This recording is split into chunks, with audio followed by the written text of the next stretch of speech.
Coba deh bayangin, seorang akademisi super pinter lagi di puncak karirnya, tiba-tiba dia ninggalin semuanya buat hidup menyendiri di padang gurun. Terus dia kembali lagi buat jadi uskup yang berjuang di garis depan pertempuran ideologi paling gede di zamannya. Nah, kita bakal mulai kisah luar biasa dari Santo Serapion dari abad keempat, yang hidupnya itu punya 3 babak yang beda banget.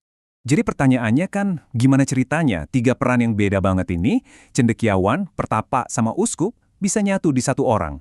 Dari ruang kelas yang terhormat, ke heningan gurun, sampai ke mimbar gereja yang penuh tantangan. Oke, yuk kita bedah perjalanannya, biar kita paham siapa sih Serapion ini sebenarnya. Oke, perjalanan kita mulai dari Alexandria, Mesir di abad keempat. Dan ini bukan kota sembarangan ya. Alexandria itu bisa dibilang pusatnya intelektual dunia kuno. Nah, disinilah babak pertama kehidupan Serapion dimulai sebagai seorang pemikir yang terkemuka. Jadi, Serapion ini bukan kaleng-kaleng. Dia itu intelektual kelas berat. Pendidikannya nggak cuma dalam soal teologi, tapi juga mencakup macam-macam ilmu pengetahuan umum. Saking pinternya, dia sampai jadi kepala sekolah Kristen yang super berpengaruh di Alexandria. Bisa dibilang, dia adalah seorang thought leader di masanya. Tapi nih, pas lagi di puncak-puncaknya karir, Serapion bikin keputusan yang, radikal banget dan bikin banyak orang kaget.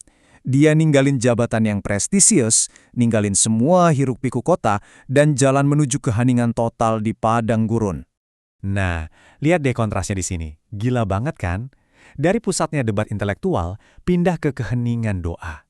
Dari yang tadinya dikelilingi banyak murid, sekarang malah jadi murid. Dan gurunya ini bukan orang sembarangan loh.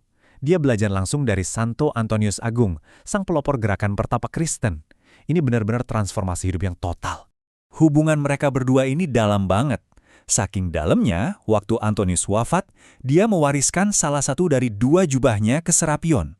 Ini bukan sekedar baju biasa ya, ini tuh kayak penyerahan tongkat estafet spiritual, sebuah simbol kepercayaan yang luar biasa dari guru ke muridnya, sebuah warisan yang Serapion jaga seumur hidupnya. Tapi, padang gurun itu bukan akhir dari ceritanya. Justru sebaliknya, di sanalah dia ditempa buat babak berikutnya yang paling menantang. Gereja memanggilnya kembali dari keheningan, kali ini untuk sebuah peran kepemimpinan di tengah-tengah krisis besar. Nah, biar kita ngerti misinya apa, kita harus kenalan dulu sama musuh intelektual yang dihadapinya, Arianisme.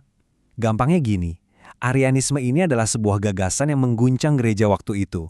Intinya, ajaran ini bilang kalau Kristus itu nggak sepenuhnya ilahi. Wah, ini bukan cuma beda pendapat biasa, ini krisis yang mengancam fondasi keyakinan Kristen itu sendiri. Dan intinya adalah, Serapion nggak lari. Begitu jadi uskup temuis, dia langsung terjun ke medan perang ide ini. Dia bahkan kerja bareng sama tokoh legendaris lain, Santo Athanasius. Nah, dengan kecerdasan dan keberanian yang udah ditempa di gurun, dia lawan Arianisme lewat tulisan-tulisan dan khotbahnya yang tajam. Makanya, dia dikenal sebagai pembela iman yang nggak ada takutnya. Tentu aja ya, perjuangan segede ini pasti ada harganya. Babak terakhir kehidupan Serapion ini jadi bukti komitmennya, sebuah warisan yang abadi, yang harus dia bayar dengan harga yang sangat mahal. Salah satu warisan terbesarnya itu sebuah naskah liturgi namanya Eukologion. Dan ini ada cerita detektifnya sendiri loh. Naskah ini tuh hilang dari peredaran selama lebih dari 1.500 tahun. Gila kan? Pas ditemuin lagi di abad ke-19 rasanya kayak nemu kapsul waktu. Memberi kita akses langsung ke doa-doa dan praktik gereja di abad ke-4. Bener-bener harta karun intelektual yang nyaris hilang selamanya. Garis waktu ini ngerangkum akhir perjalanannya dengan jelas. Dia aktif dalam konsili-konsili penting, terus menulis, sampai akhirnya keyakinannya berbenturan langsung sama kekuasaan. Kaisar Konstantius yang mendukung Arianisme mengasingkannya. Serapion wafat sebagai orang buangan, tapi seperti yang kita lihat, warisannya menolak untuk dilupakan, dan muncul kembali berabad-abad kemudian. Kutipan ini, benar-benar nangkep esensi hidupnya.